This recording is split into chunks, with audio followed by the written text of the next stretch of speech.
Et nous avons dit à bon l'enfant.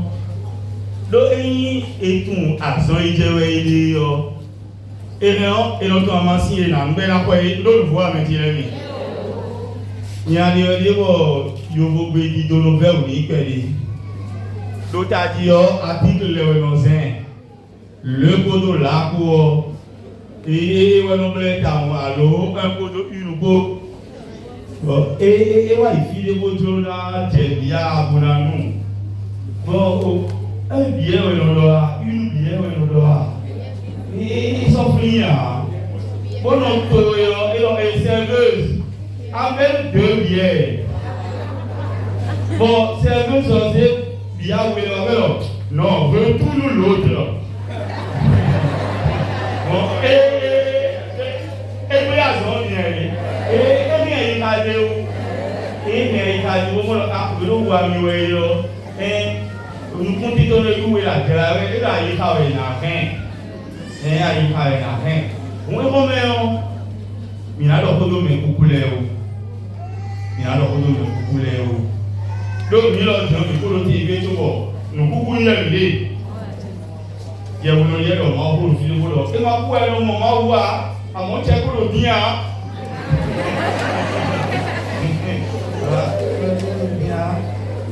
papa no mo wo ya ya wo no to le si be do do ta je mu ni wa ya ko yo amodo ya ni ya o ino je so yi bulu mo la ko na fu we ni ne ya na fu we ni ne ya bon et fait Charles mais et na ti me ni on le mi avec moi bon d'accord bon Milonado boy lo resido me si koea àwọn ayimeto se to nuji bonu emi tun fi eyi we de wo ta tun we awa bon nuwe me ko le ku ayi to bo e ta mo blaye bo pe ta blaye bo yi mo afoyan ko ma todo we ma so tene we ma to bo o no bi yi ma yin bo eniyan eyan pa wo ko me ko lo be bon ba to lo me ko ti be ka to lo eno si ba lo me ko ya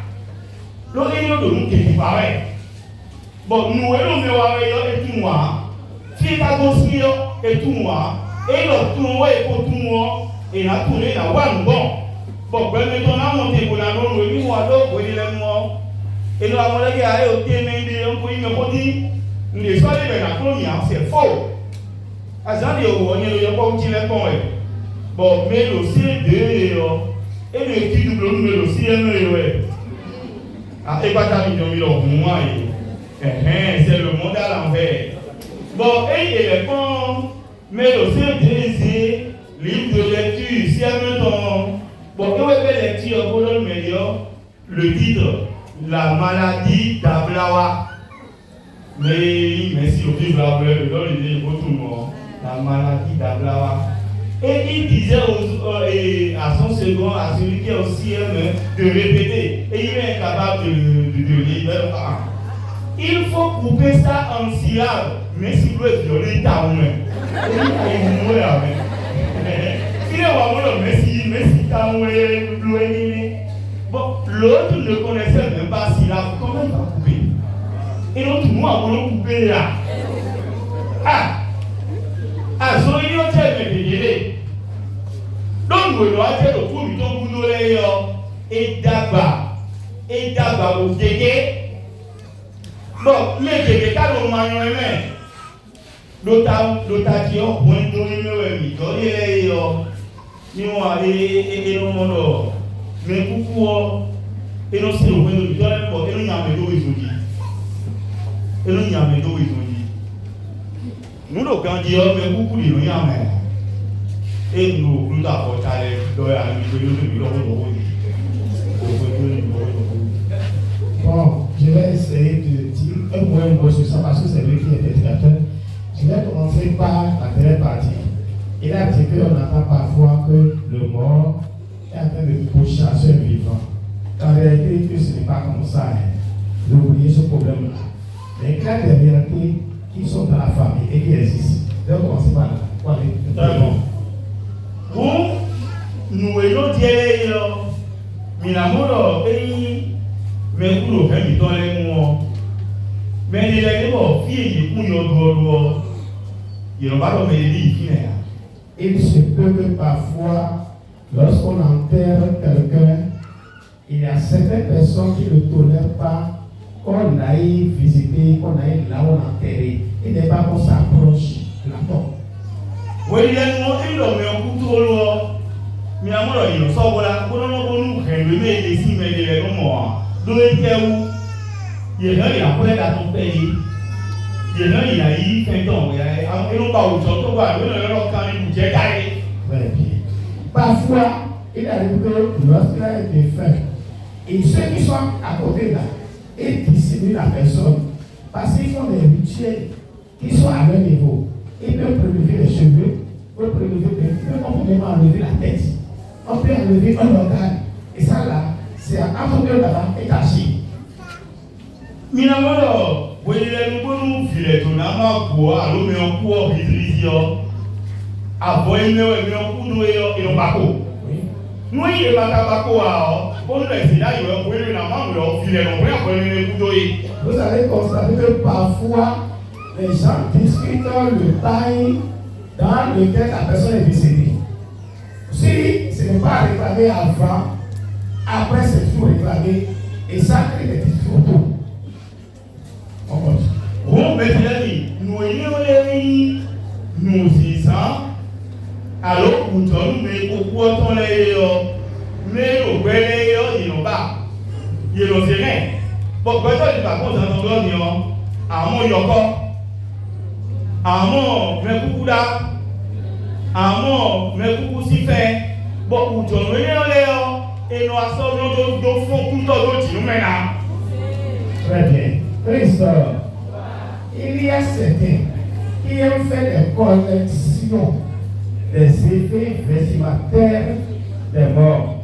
Vous allez trouver maintenant sous le lit peut-être le sable de la tombe, vous allez voir des instruments, vous allez voir peut-être les cheveux, et eux là, ils sont sous le lit parce qu'ils s'appellent mentolés par un rituel satanique, ils vont réveiller le monde à contre des gens.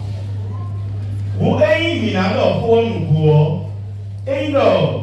Mais pourquoi et c'est où le problème et où le noir avant mais le pays et où bon où tu l'a dit bon et non c'est nous pour me pour nous sortir le pays le téléphone donc il y a mawe et le pays nous y a Christ, il faut savoir que ce n'est pas le monde lui-même qui agit à travers. Car ce sont ces effets vestimentaires, lesquels les restes là qu'on a utilisés par des forces occultes.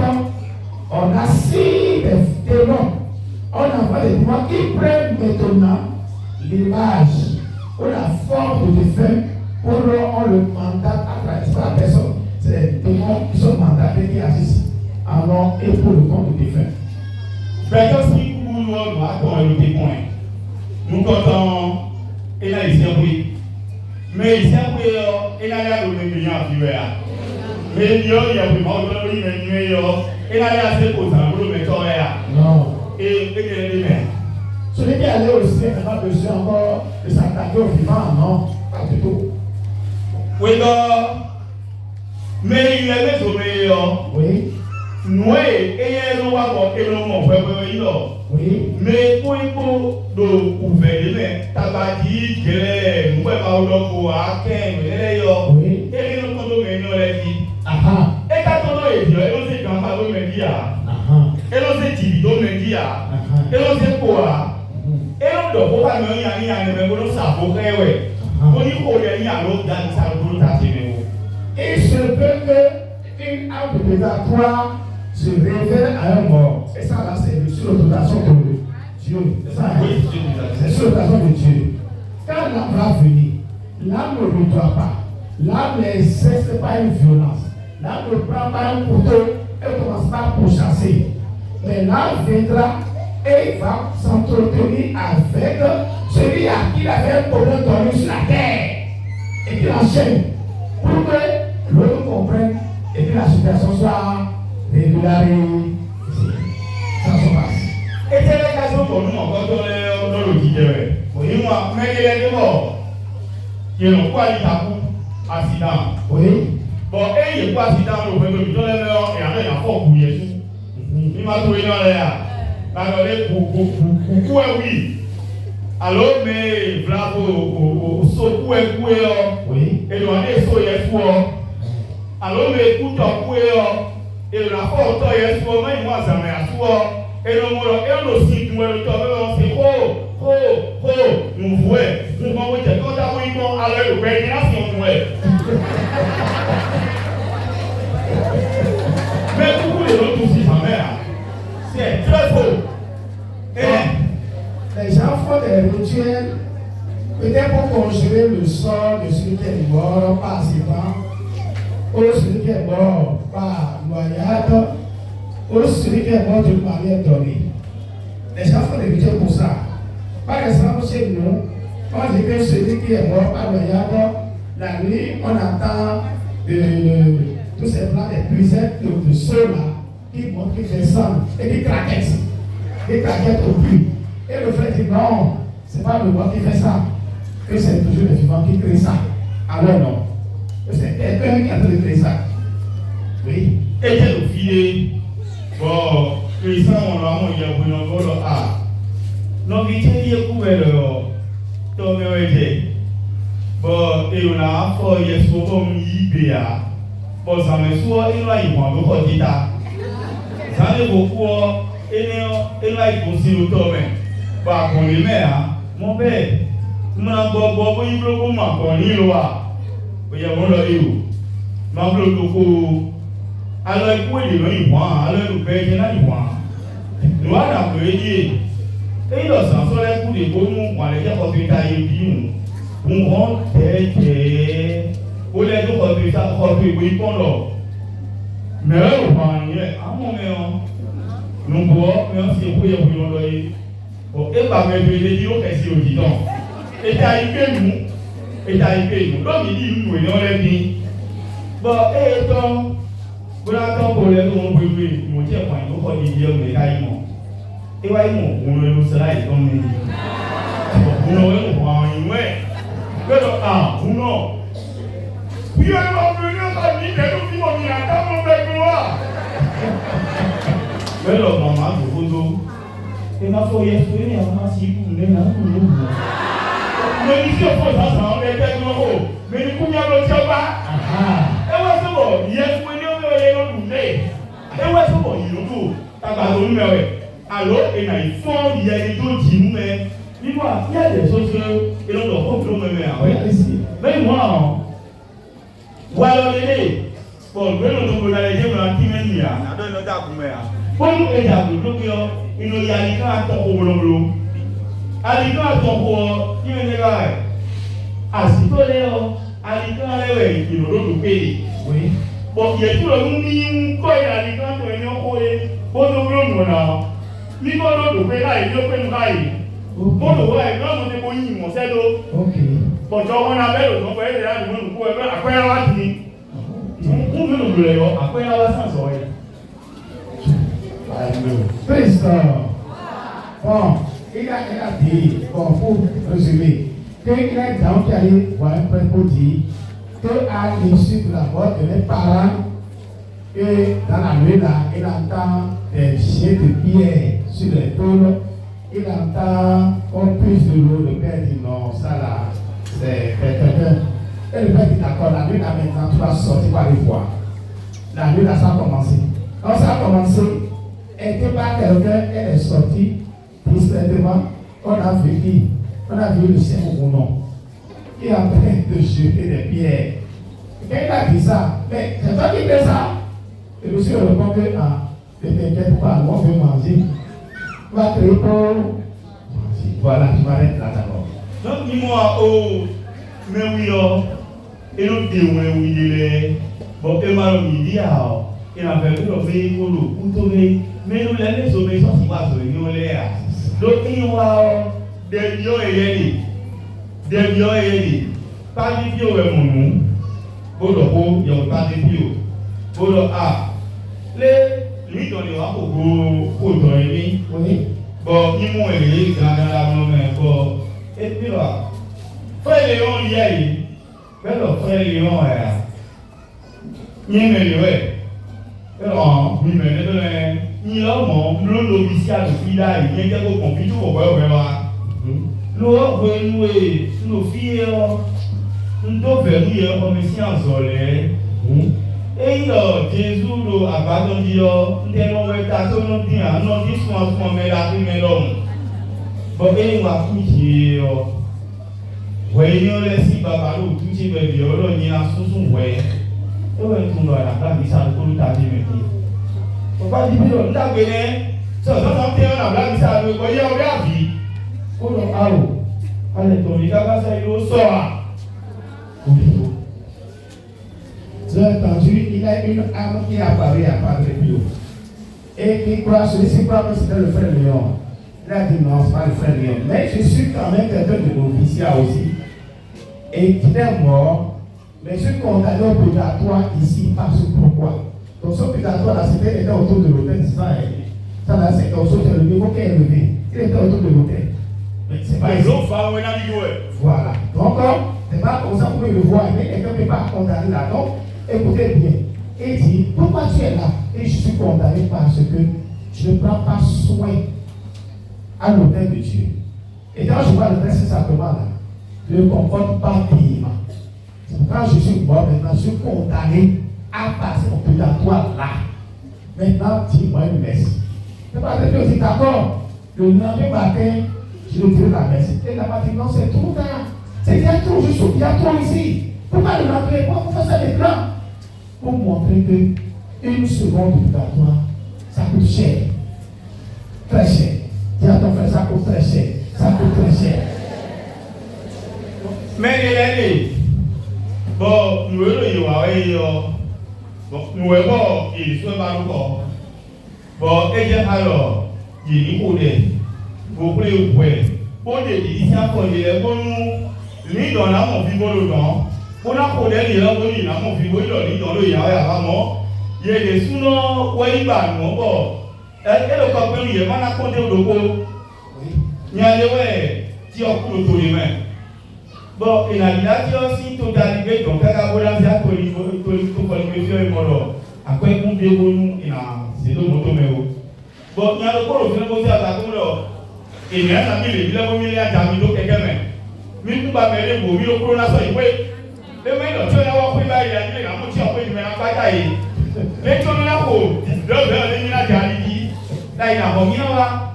Bon, nous pouvons pas faire les ennemis. Bon, et il va des petits d'accord, il m'a ça, c'est quand il est là, et bah, bon, et dans le bon, et où l'on ne peut pas vous aider, mais. Bobla, osé quelqu'un couteau, bobla, quelqu'un couteau. Osé à l'imolido. Et le inueyo. Comme va dire, moi, bon, et comme vous connaissez, non, comme vous amen. Et vous pouvez m'en faire dire. Et à ce que vous nous sommes dans la première partie, nous nous avons fait des bouffons, mais. Et là, c'est mon bébé, aussi. Nous avons au moins ton arbre aussi.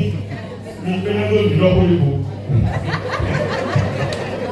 Bon, et on est le baptême moyen. Et donc, quand quelqu'un, quand tu as le blabla, quelqu'un vous demande, bien sûr, vous avez des mots sur le bien si ma montre est bon, qui est là, vous n'avez rien à dire. Et bien, on peut vous dire si on a un peu de voyant, et on a tiré à côté de vous. Mais les côtés, c'est un peu comme un pan. Mais ma paille, et si à grand frère, elle va payer, à grand quelqu'un au boulot. Oui, mais, et dans la pan, tous les nazis, et dans le bon mois, et moi, le pays, oui. Pour ça, oui, et c'est pour dire que quelqu'un est là, sinon. Ni moi, quand quelqu'un au bout de l'île, moi, et non, il faut venir, c'est mieux qu'à appeler. Bon, il y en a qui ne peuvent pas porter bien après les millions de dollars. Et il a fait mon parti, mon blanchiment. Et la soeur des beaux dans les beaux soeurs, on met des beaux soeurs, les amoureux. Ils sont les beaux, les beaux, les beaux.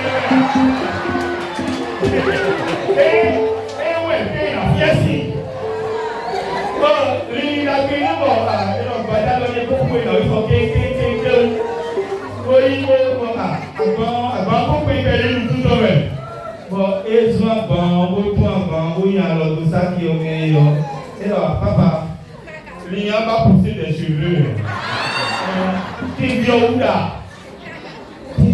ní tẹ̀bi ọ̀wúdà kan mais la kó tọ́ ẹ̀ wá kó mọ̀ ẹ̀yọ ẹ̀ wá mọ́ nà ní àwọn ẹ̀ tẹ̀ kí wọ́n lọ sí mọ́ etí ẹ̀ sọ́tù bóyá lọ rí yà tẹ̀sán lọ kó fílẹ̀ mi wọ́n ti bí lọ́lẹ̀ kó ń dọ̀gbọ̀ àmọ́ papa yẹn sọ́tù lọ́ kọ̀ lọ́ àpé dé mẹ́mẹ́ mímọ́ àmì tó mọ̀ kọ́tọ́ mi tẹ́ mọ̀ kọ́tọ́ yìí lọ inú la ka yẹ wo ìdò afẹ́ la fi para tí o lè tẹ o ẹni ma sọ kùmẹ̀ wo tí o na sọ ìdú wẹ̀ yà yìí o wà yìí sọ̀rọ̀ tí o na sọ ìdú wẹ̀ yà ẹni sísọ ìdó àlìbá file zẹ́zọ file ní tó mọ̀ kọ́tọ́ báyìí ló kọ́tọ́ báyìí ló tán ẹni ẹ̀rọ mọ́ lọ fílè yọ alọ́ tó èdè mẹ́ ẹ jẹ́ alọ́ àǹkó dẹ̀ tó fẹ́ la fi para sí ẹ̀ bon ayant mis le temps et la condo et on y a la longue. Voilà, bon, ici c'est un géologue, je vais résumer ça, un géologue qui a voulu enlever le mort, il a mis le village, il a pris un peu d'argent, il a mis le mort dans un sac de jute, il a attaché, il est ramené à la maison, un chemin pris par les pots de ventre, il est rentré dans une autre maison pour prendre le médicament. Pendant ce temps, un voulait venir prendre le corps, et etc., etc. Le corps atterrit dans une maison, et ainsi de suite, on découvre finalement que c'est le corps. Là, il dit ceci, il dit ces trucs-là, c'est ça que je vais appuyer, ça mérite votre réparation. Et j'appuie ça. Sinon, ça devient péché contre le mort même.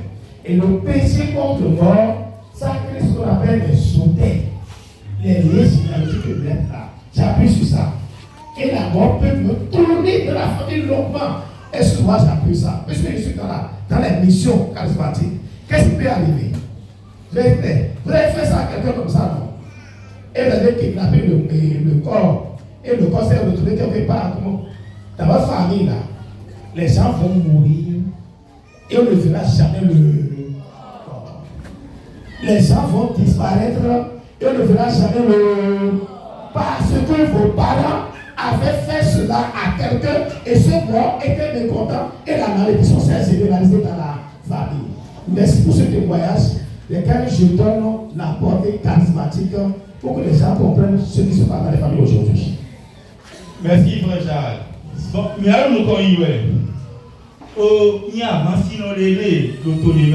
Oui. Bon, et il dit randonnée. Bon, il dit qu'il y a un et bien il y a aussi vie. Bon, mais il dit randonnée des soirs et l'homme dit Fito alors, à plus à Bono, le Bébo, nous d'accord que nous pouvons. Et nous, si nous tel que vous métier, c'est ce qu'on appelle la vengeance. Bon, et tu te bolo. Il y a une qui doit tout émettre yo. Mina le montant va taquer yo. Oui, le mis pas quand on y a doué. Bon, et nous y a on va nous y a toé. Bon, pour vous oui, hein, que nous pouvons ko. Bon, pour ko vous doit. Il y a un mot pour ko yi. Bon, nous ko wai bon, et mon pour ko ça dans le mogo yi. Bon, il y a un mot les kodo. Bon, il y a aussi to me fi bon gaga ya on to me. Bon, il y a un individu ici violent, mais il a des sous beaucoup de problèmes. D'ailleurs, mon fiton. Bon, mon fiton, le final, bon, il y a le rôle. Il y a qu'à tout tuer, et qu'à tout moi, bon, il y a le rôle de mon nom. Et bon, bon, il y a un autre vidéo. De l'autre, il y a des randonnées, et il m'a ramé. Bon, il m'a ramé, mon père, mais non, j'en ai. Ben, ils ont levé les pères, mais pour le dire, quelqu'un va bien qui va. Et moi, là, il a tiré, il est bon, il est bon. Non, il a tiré, il est tout en idée, il est sans coup de mêlée, il a été tout ton peu. Bon, bien, il y a un si peu. Bien, il y a un si peu, et moi, si dans le final. Bon, là, il m'a fait des filles, pour moi, c'est métier. Et puis, pour moi, c'est métier. Et bien, c'est métier, et bien, après. Il y a de la bonne, il y a des filles. Bella, a Hambo and Isla, Hambo, Gamlo. Mimo Beno, Hambo, Ella, Mamma, Tia, Gamlo, Minapon. No, you are Hambo, was you?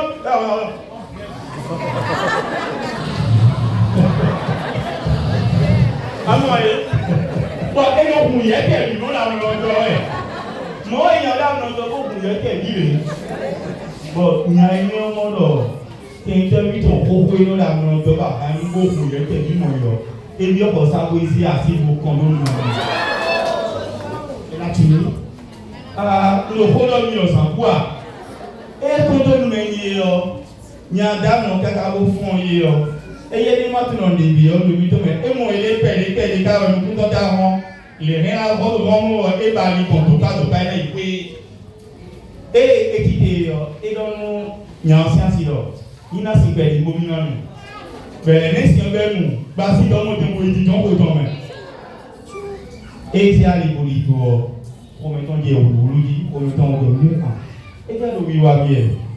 Et dire, bien, quand tu as bien bleu, des baisses, ou beaucoup, bien, quand tu as bien commis à faire, beau, tu as. Alors, vous m'y tout projet. Alors, nous devons tous les cours sur KMUSC. Et les sous-mondes, ils sont et quand les cours n'y a pas de moyens, nous sommes des sous-bêtises. Mais moi, les gens blâment un premier bon. Mais moi, quand on est ici, vivez, même les sous-bêtises, où est-ce attirez-nous le corps. Mais moi, et il a mis pourquoi le thé n'a pas y aller, amen. Fille, mais pourquoi rien n'a y aller? Mon oppo, bon, vendredi, pendant le plan, ça. Tous les vendredis, on sort on est notamment pour nous cimetière le bleu, le cimetière à tout et le bleu, c'est tous les jours. Elle parlait maintenant de combat, un mort pour chasser un vivant. Moi-même, j'ai été témoin de ça. Oui, on va comprendre. Bon, vendredi, midi, il y a au fond de président à l'eau des numéros, mais c'est mal des ans, et c'est beau, 8 heures, tout le monde dit. Ils sont toujours sous le beaucoup là. Et là, c'était pour mon tchak au Djibel, au Péroué. Il a un motobo, finalement, aussi, pour bien Péroué. Bon, mais on ne peut pas ça, on ne peut pas ça. La personne qui est dans ce four. Si. Le heure, c'est leur couple, on va ça, on dis-moi, et les sous-conflats, pour opérer les gens, on va. Donc, bien, on va y donc, mais on ne tient pas de quelqu'un ailleurs. Puis, on faut dire qu'on voit rien. Voilà, c'est le problème de même du temps là, ils font les gens. Il y a moyen, bon, il y a un cas, mais tout, il est au calvaire et le bel aussi beau dire. Bon, et on fait ça, au Pékin, on fait un coup sur l'île à gare. Oui, il faut bien faire comme ils sont, tout le monde le voilà, pas de ouais. Bon, là, mon père, nous m'appelle à dire, mais alors, il va comment il est là. Bon, quand tu étais un peu fuir devant le mort, il est fait dans la maison de père. Christ, avec des rameaux au cou, il passe par l'étage pour monter sur Calvaire et s'agrippe à la croix. Donc il a peur. Et le père a demandé, frère Louis, d'aller voir. Frère Louis a dit vraiment que c'est chaud ici. Vraiment, chaud étant. Bon, et il y a encore des cadeaux. Et mais les moments mais le ventre, il y a des gens qui font encore trop. Et il y a des gens qui font des autres à l'étude comme nous. Et comme ah. Il y a là, mais là, j'ai Jésus qui prend les gars pour Jésus qui a jamais mis le fils. Jésus qui prend les gars pour et j'ai tout dit il y a dans la temps et Jésus qui prend les gars. Donc, le monsieur constate que c'est quelqu'un le sauver. Parce qu'il voit qu'il est là, que le sang de Jésus va le sauver. Donc il a fait quelque chose, et la chose là, le suivi. Bien, il y a un alors. J'ai été pour demander à l'autre à Saint-Mondial. Mais nous voyons encore le tête de l'eau. Il faut avoir des dit. Et j'ai dit, il y a un demander à l'autre niveau pour les nids. Il faut les nids là, on peut l'entière nuit. Il était gagné, qu'est-ce qui s'est passé alors? Il va se produire un dépôt là en ligne. Il a travaillé quelqu'un au Nigeria. Bon, et il au Ils devaient partager l'argent de leurs travaux. Ah, au partage, il a bougé l'autre.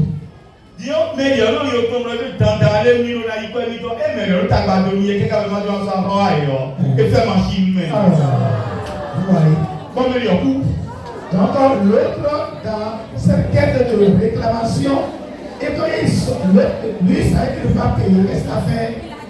Il a déplacé les clients, il a tué l'autre.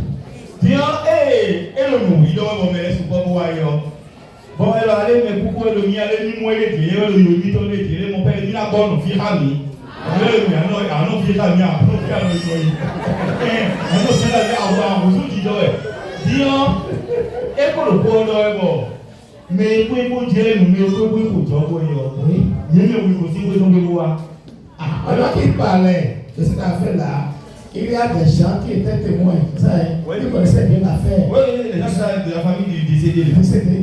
Ils sont venus là, dans l'église. Alors qu'est-ce qui s'est passé? Bon, il y a mon père, Nidoyo, et non Kaga, et non de la cour. Bon, il y a le qui a ouvert, nous allons oui, tout.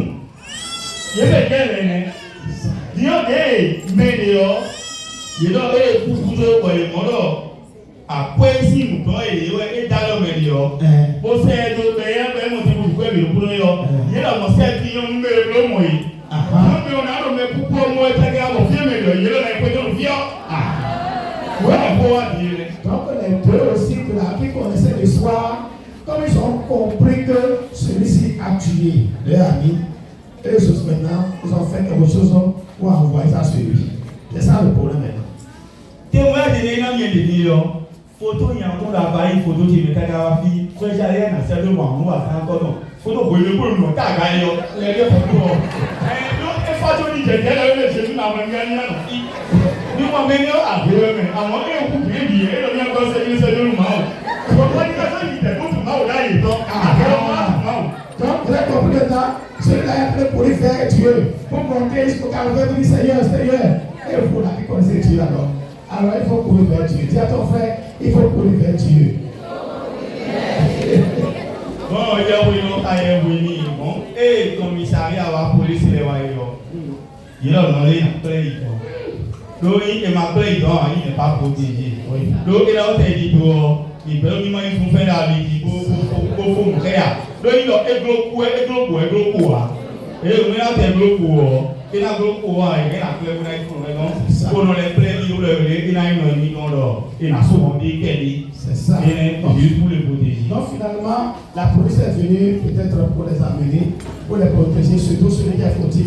Maintenant, lorsque la question que maman fait poser, lorsque le père posait la main au monsieur, ça a disparu. Donc c'est mon meilleur. Voilà. Et c'est mon meilleur. Il va mettre le mi-berco. Il est mon mi-berco. Dis-moi. Mais moi, nous on dit même. Et là, il y a beaucoup de mais le bel là, il y a beaucoup d'autres, il y a photo qui il y a ouais, je pense que il y a assez merci nous qui ont été dans nous. Voyez les moi, assez tard et on se met nous. Le premier il fait. Bon, et le tchako, alors il a beaucoup de bien, on met les mains, on y est, nous tout à bord, on va quitter à bord. En fait, il nous met moi et il m'ont pris moi. Et ouais, on fait beaucoup attention avec ces révélations. Donc, et là, c'est nous point de mon frère, nous hier, nous avons et tu l'as eu, ça nous filet, il a dit qu'il est à Basale, mais le fond, il est tout rien. Et nous, on est sur le mais qu'à jouer nos familles, et nous y a autant. Alors, il faut pas tant. Et nous, nos oreilles, et nos idées, et nos idées, à Basale. On a fait pas pour monter non pour mais quand je ai dit mi tout mon oui le laisser ben on a fait non pour donc et non mais et non par exemple ouais Josiane est bien et la pour les mais quand le famille on met beaucoup bon et ouais c'est une façon de dire que c'est une réincarnation oui et il faut les comme pour avoir au mélange oui et nous et notre bloc amour nous avec la famille mais les comme il est à l'autre et bien faire donc ah, c'est ça.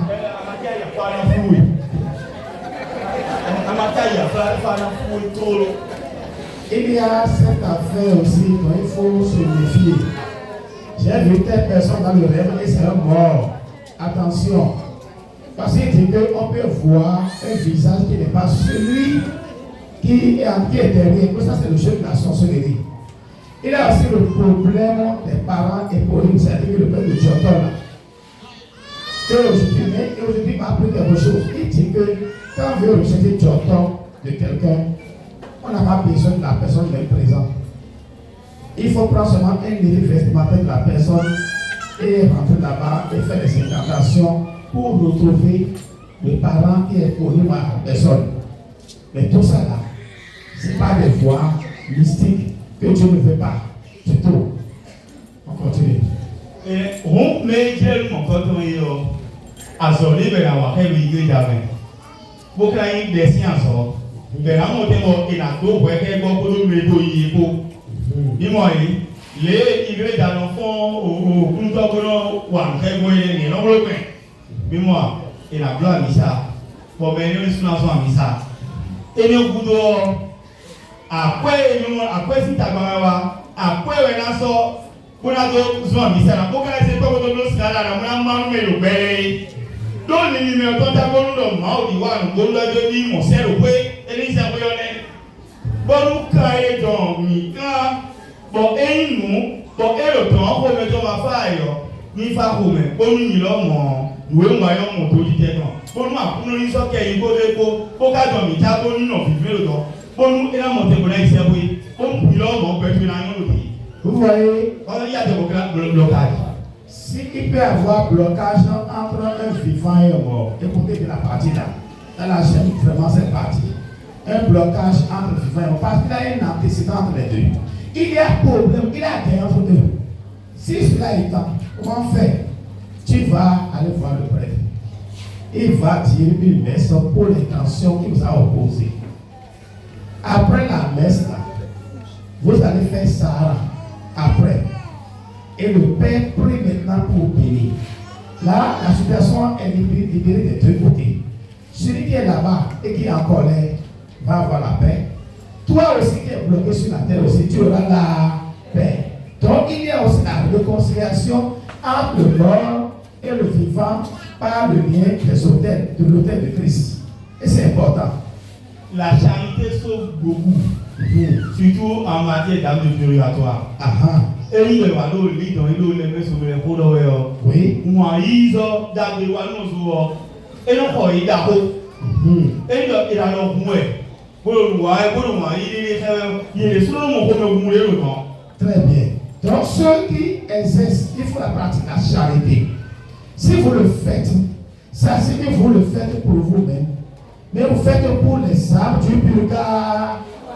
Vous voyez, ce que toi tu fais ici là, ça va rejaillir sur les âmes qui sont là-bas. Et peut-être ta charité va les libérer là-bas. Vous voyez que la charité est importante. Là, on a le grand million, nous tabawagi. Nous, mais non, c'est le monde de Jokoto.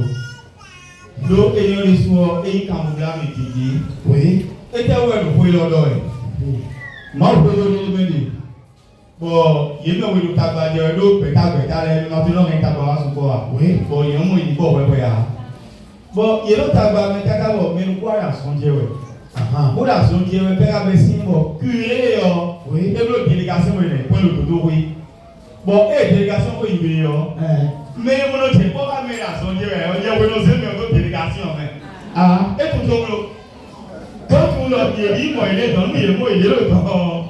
Et là, il y a monté un bon pôle, vraiment, monté un bon pôle, on a dit, on a dit, le bravo, et là, ça va la même bonito. Bon, il y a eu, bon, il faut que là, c'est son nom, mais il y a quoi, il y a quoi, il y a bon, et il peut rouler quoi. Il y a vraiment, vous voyez, et le meilleur tour à vous, et le congé, vacances et miroirs, il y a vraiment. Il y a beaucoup de congés, le moto, mais c'était en Guillaume Moussa. Oui, c'est là. Oui, oui. Bien, et il y a beaucoup de gens qui voient, et le gars, il a fait, bon, il a fait le toto, oui. Et il était assis, ils ont le toto, oui. J'étais déçu. Bon, mais tant que je ne suis pas content. Et pour nous avoir un mot. Et que la saison quand il dit donc il y a là mon père. Kuda sotwe. Pardon nous mettre les boys wa komi. Oh, il y a du wa kaka bo tomo lo so mereme. Tomo ils ont mereme we fait au tout temps ta me peu comme le toi. Ah. Et mais il oui wa kaka bo tomo lo so mereme. Et ka tu lo mi ko ko lo te po. Tomo le suda tu lo mi ko ko lo te po. Le eni o ve ni udi. Et tout le monde mémoire, et le monde il est mon père. Et j'aime qu'il est et le temps il est en main. Le todo oui, en oxygène. Mon père a son âme. Mon père a son âme. Maman, il dit le temps. Elle a dit le temps il est en main. Bon, à mon avis, une belle occasion, opportunité pour se racheter. Bon, il est là le directeur et le directeur est là.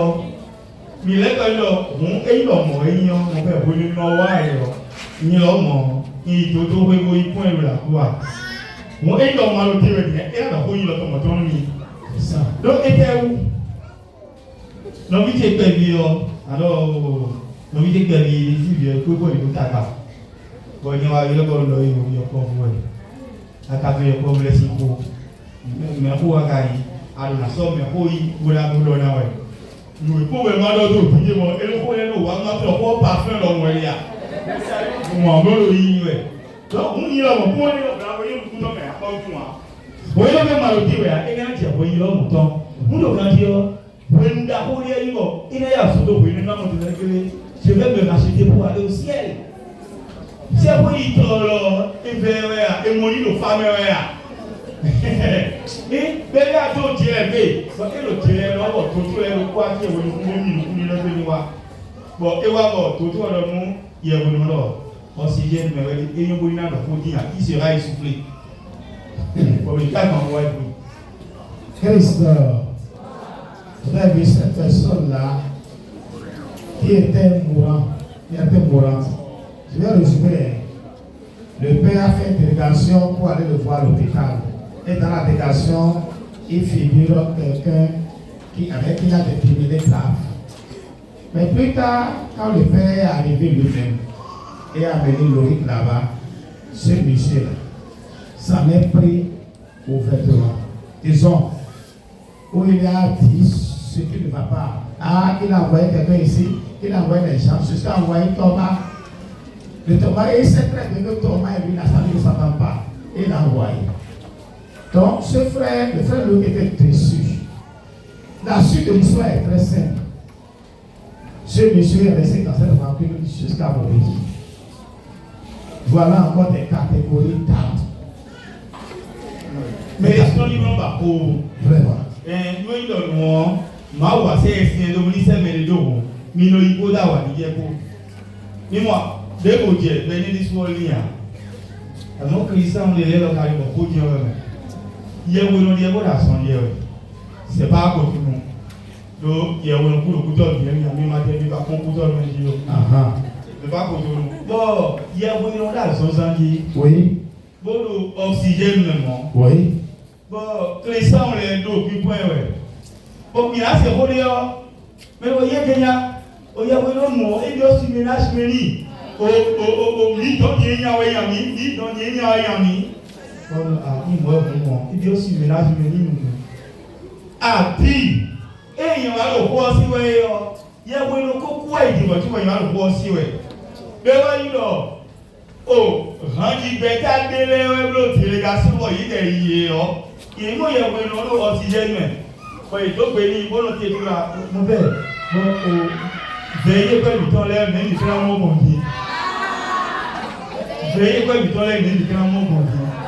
Ní ìyẹ̀wò ní àsọjẹ́ ọtí yẹ́ mi bá tó ní ìyẹ̀wò bẹ̀yẹ rẹ̀ ọ. Èyí èsì òkìtà yẹ́ ayẹ̀wò náà náà mẹ̀gbẹ́ sí pẹ́lẹ́.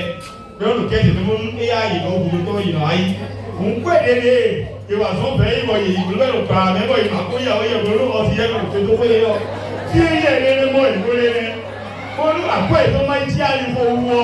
Èyí wọ ẹ̀rọ ọ̀dẹ́ oh, very good, vous allez aller nous faire mon vie. Et bien, c'est pas normal. Dis-moi, c'est pas normal. On laisse les gens mourir. Vous avez déjà mouru. Christ. Il n'y a pas de mieux. À part une boule, mais où? Parce que l'année avec mon compte, mon attention, mon travail, le fait va souffrir. Tout ce que vous dites là, c'est ça qui crée les liens généalogiques, les choses graves et les malédictions. Et c'est ce que j'attendais aujourd'hui. Christ, au fait, je suis l'enseignement et je vois les portées de malédiction. Un groupe de chrétiens, écoutez bien, prêtre et laïc, il est dans le coma, presque. Ils sont venus là pour dire à mon père, c'est comme ça, et maintenant, où serait-il des fonds de la veille? Quand serait-il des fonds de la veille? Le père est revenu, c'est facile. Il a réagi. Et ils l'ont traduit. Ils sont sortis de la porte que le père est devenu fou. Regardez des liens. Si le père meurt dans cette affaire, écoutez bien, la malédiction fait quoi? Agir contre quelqu'un qui est loin. Ils sont mal parlés à cause de l'argent. Frères et sœurs, voilà tout vient souvent des problèmes que nous avons en famille là. Regardez ça. Voilà. Si ta mère était dans la délégation, si ta soeur est dans la délégation, et le père est dans cette situation, regardez bien là ce qui se passe pour vous. Merci beaucoup, frère. Bien, nous les ouvert quand pour la y, bon, mais les blagues y ouais, et il y a besoin de beaucoup y pour me le voir hier. Bon, marié bon, il y a et voyez on le point le finir pour qu'est-ce que le finir. Bon, et il y a besoin aussi pour le point y quand il peut être aussi mais non ni de tout ça béa, quoi dîner hein, il tout ça béa. Dis-moi, Dieu il y a besoin de pétale du peuple gueulé. Dieu voyait tout le monde. Mi balo, qu'est-ce que les gens ont filé qui nous font d'ailleurs, mais le problème est qu'est-ce qu'on est. Comment dire mon père, qu'est-ce que tu as dit non, mi quand on mi, il y a des gens, père, mi a qu'est-ce que tu as, mi a non, on a tout le monde pour la sorte du doigt. Non, nous là les gens tu veux le dire mais bon comment l'on m'a donné mais. Non, mais mon m'a ouvert, mais le courant nous comme bon, il là. Ah, il y a une fois il m'a permis de dire, il y a des gars qui m'ont dit, quoi il dit donc, est-ce qu'on est là, ni nous là il dit, ou là, et le moyen, lui là comme ça il fait, il dit, il dit, pourquoi il nous fait, il nous fait quoi non, ils sont il y a, ah, là on nous y a pour la sorte quoi, là on nous y a pour le plan nous dire, il y a ça dans vie tout comme, ah c'est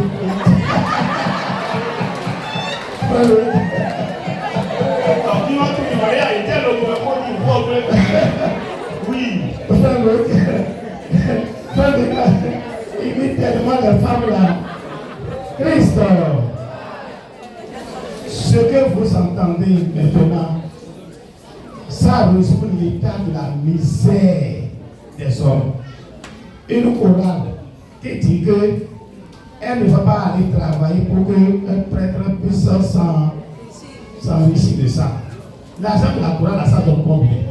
L'argent de la veille, ça donne combien? Ça donne combien? Et on affronte le prêtre. On se laisse le prêtre avec ça. Frères et sœurs, c'est pourquoi il faut prier pour nos parents qui ont fait ces choses-là de leur vivant. C'est nécessaire de prier pour eux. Vous savez maintenant pourquoi l'enseignement est arrivé. Dieu sait pourquoi il a envoyé l'enseignement aujourd'hui. On a fait tellement de désordre.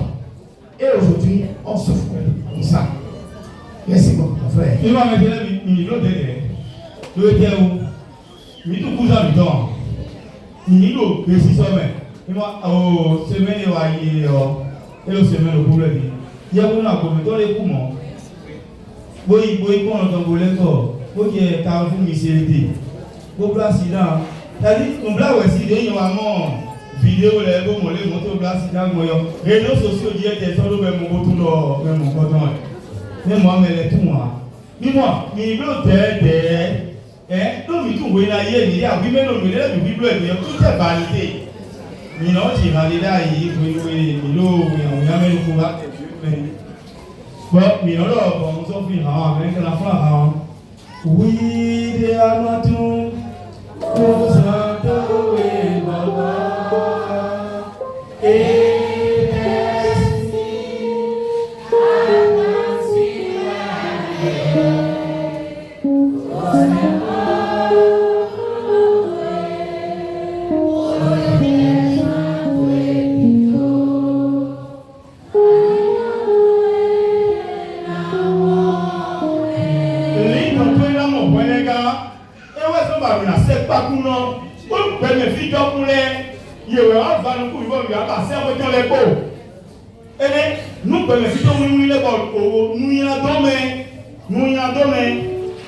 vous voyez, un ancêtre a arraché des terres à ses frères ou a trompé des pauvres pour s'enrichir.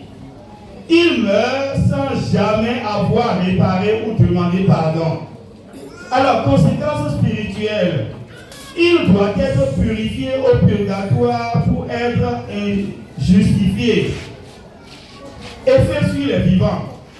Les descendants vivent souvent des divisions familiales, des conflits autour des héritages, une instabilité dans leur entreprise ou leurs relations. Oui. C'est comme si l'injustice non réparée planait encore sur la famille. Oui.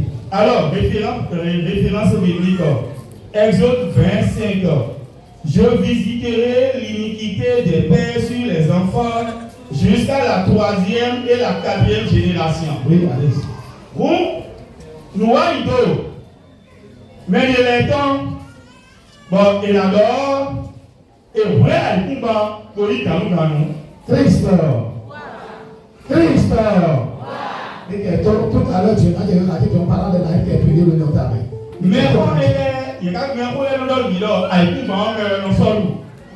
Donc nous pouvons accident. Bon, et nous voulons aller pour alors, et nous t'avons à mon nom, et nous y sommes. Bon, et nous avons et nous t'allons. Pour monter mon fils à Guédion, et pour nous follow. Donc, nous il y a des conséquences spirituelles. Et donc, il y a ça à vous, mais nous encore dans les. Donc, nous venons d'autres, mais nous prenons les quand nous nous les mains. Bon, nous, il est aussi à l'eau, les sons nous connaissons. Ils sont nous connaissons. Donc, il y a quand je suis après, nous avons tout d'abord fait, nous avons mis Tennessee. Et ça, Jésus, ça fait tout. Bon, et voilà, et voilà, plané de bord. Vous voyez, et la gloire au pied, après ils t'ont dit, à fond les pas mes mots, et nous nous faisons tout, ils ont des réa. Et là, également, nous devons faire des temps, envoyer le monde. Et ils ont des gens qui ont ça, et ça, de là. Et là, il coupe à mon canton, et on va vous leur faire l'État. Ils m'ont dit, tout là, les oies, ils ont dit, les mains. Donc, ils m'ont dit, et les assimènes. Au blanc, nous, moi, nous il y a les violences et les meurtres. Oui. Un ancêtre a versé du sang innocent, guerre, vengeance, sorcellerie, assassinat. Au purgatoire, il doit expier cette faute grave, car celui qui verse le sang de l'homme, par l'homme, son sang sera versé. Genèse 9, 6. L'effet sur les vivants. Certains descendants connaissent des maladies, des malheurs récurrents, des morts prématurées ou des troubles inexpliqués. C'est une souffrance spirituelle liée au sang versé, jusqu'à ce qu'une messe réparatrice ou une prière de libération soit offerte. Par contre, traduit soit en fond. Parce que j'ai voulu dire traduit en fond parce qu'il y a écrit. Bon, pour le dire, c'est clairement et cela total. Moi, j'ai besoin des éléments pour la prière. Par contre, je vais bien sûr. Et donc, il a soit bon ici, allez-y. Bon, à part pour et mais on peut dire, et vous-même. Bon, vous tombez et bien dans le tonneau et la biotomie, Jérusalem, et il s'est pris, et on a cela. Bon, vous savez, à toi, il a meilleur, et le mort, oui, nous avons la pour oui. Bon, nous, et la montagne, bon, nous, et la folle, oui, pour les hommes, et bien, et ils ont amis, ça, alors, et on a, et on a le bel, et oui, à son couteau, bon, à son couteau, bon, et tout fier aussi, bon, on va faire, ouais. Bon, nous, tu as dit qu'il y a un peu de même, et l'on va y faire, so, les bounawa. Nous avons à Saint-Omer, nous réunions de prière pour venir la foi, les bonhommes les biomènes. Bon, nous les binons, nous donnons bon, et là, nous allons vous payer nous-mêmes. Ah, et c'est pas non, ça, oui. Si tu es venu, les gars, aussi, et là, il est, et bien, et les bios à Vissa, donc, mais, et voilà, nous, mon corps, il t'a mis. Bon, là, mon débo bio, nous, et moi, il te l'a, mon coup, j'ai dit, mais, nous vivons mieux, bon.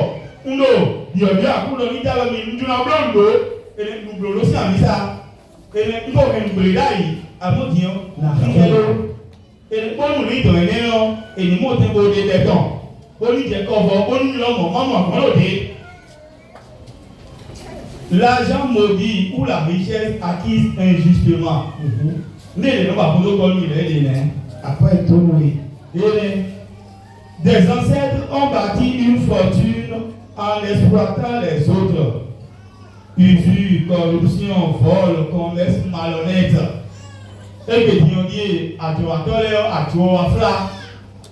à toi, pour payer les noirs, ou un petit mati, à mon avis, qui est beaucoup. À même, mon petit mati, c'est la précision, un bon. Et non, le petit mati, on a dit c'est quoi la petit mati en commun. Et il va être tout le monde en compte de l'autre. Et là, c'est bon. Pour tout le monde, on a fait qu'à soit à niveau des. Ça dit, et l'on va perdre, ça souffle, l'on va dire ça souffle. Oui, alors, et nous, à Diayo, c'est robé, nous, il y a même ça, il y a des à la licaille, à un moment, il y a des bébés, le dos, mélanger le col, et les autres, à qui l'on vit ici, il y a des inquiets. Et là, pour que. Bon, à nous, la caille, et là, je vais encore un peu le bruit à Thierry. Tu n'as pas de moyen. Il y a un peu de moyen. Tu peux le picoler, il y a si la oui, tu veux là. Ça, c'est le problème là. Ah, bon, il y a du tout le coup, puis tout ça fait à le picoler. Ah, nous allons picoler avant. Dis-moi. Moi, je vais l'ennuyer. Ah, ça, il y a un peu. Nous aussi. À Goumé. Christ! Écoutez, oui. Nous aussi à Goumé, nous à Bouton. Oui. Bon, quelqu'un est vrai. Bon, on va défiler, mais un plat de goûter là. Pain, je le dis, mais à quoi pain? Bon, là, mon pain, et pas. Beaucoup, c'est deux sachets, mais là, il y a eu un pain, et pas. Donc, je le mets dans le point goûter, bouton, midi, après, bien, il n'y a pas. Bon, il faut pain, oui, après, le pain d'eau, le pot haïtien, le pot ayant des mains. Il faut il fait un ziton, il faut avoir. C'est-à-dire, peut-être qu'on s'en fout, mais tout. Alors, peut-être qu'on s'en fout, ma tout, le problème, ça monte, comment monter le nom, ça. Dis-moi, cette femme-là, ça ne profite pas. Après, il y a un profit. Dis-moi, il y a un droit de lui. Il y a un droit de lui. Donne-moi, moi, mon nom, il y a le prix pour le bien à tout moi-même. Bon, essayez après ton beau sens de l'eau. Bon, Dieu, pour me bon, je vais faire tout le bien, c'est le principe du biais. Dis-moi, et le prix pas bon, et il y a un nous met le coup en l'eau, par exemple, mais non, ils sont vivia. Ils sont vivia, c'est-à-dire, peut-être la bâtie, quand moi, dis-moi, peut-être la bâtie, quand moi, nous, mon pote, le petit, dis-moi, mais, dis-moi, l'idée, moi, mais, et moi, quand il y a fouet, mais si c'est fouillé. Donc, il y a fouet, on ne peut pas qu'on forme. Après, nous formons quoi? Et formons quoi? De la tête comme il a dit qu'il y a une aussi. Et voilà, donc bien. Christophe. C'est Tout ce que le frère dit là, rappelle-toi, est-ce que l'un de tes parents n'était pas comme ça? Il y a le frère qui a monté, toi tu es sur le lien, toi tu es le lien, quand tu as haï, par le tir la fitillon, à ce moment-là, à moi d'abord, là tu vis, c'est pas la tête de manière. Mais tu dois tout la fille. Donc c'est important. On continue. Les pâtres occultes ou idolâtries. Et les d'abord, Les ancêtres ont eu recours à des fétiches, des serments de sang ou des alliances avec des esprits pour obtenir protection ou pouvoir. Oui, pour obtenir protection ou pouvoir. Bon, et les mêmes du temps les. Bon, il y a qui a pas nous c'est Vaudou dans, Pluton, nous parlons pas bon, il y a le canyon, mais il y a le canyon, le blaye. Bon, nous, mais c'est le qui a pas et nous, il y a merci. et bon, nous, regardez-moi, il y a moi. Oh, il cherche la protection, Et la richesse. et la richesse, c'est ça. Et alors, il y a pas de moment, mais il y a des divorces. Attends, quand il est là, nous, mais c'est le qui a pas pour le point de pour le niveau des pieds. Bon, ça allait nous, mais c'est là qui est bien, mais dit. L'autre est quand on dit. Bon, disons, vie, mais le bouton les autres, il dit ça, qui dit, et donc, vous comme ça, comme nous, mais nous ayons l'air, nous ayons moyen d'arrêt. Bon, l'indon, et ça, il a goudou. Bon, quand tu as une lèvre, à quoi il y a nous, mais c'est, à quoi il y a dans, à quoi il y a au mami, et les moyens mami, tout le monde est à quoi il y a les sons, bon, mais les petits mots, tant et bon, et là, on a tout payé, Ça a commencé. vous payez le blanc, mais donc, ces alliances les enchaînent spirituellement. Tous les amateurs se mettent à blanc déjà. Et les empêchent d'être pleinement unis à Dieu. Oui. Donc, Éphésiens les vivants. Amen. Il y a la peur, il y a la peur. Il y a les cauchemars. Cauchemar les douleurs Il y a les cauchemars. Il y a les blocages spirituels. blocage de douleur. Ou sentiment de malédiction familiale. Il a donné que mon merci de l'être. Bah, à son oublié. Bon, il y a pas dit, qui est ma soeur, il y a même comme moi, le film. Bon, il y a pas nous, mais il y a le film, tout le monde. Bon, et il y a et le problème, c'est d'abord, et le coup à payer.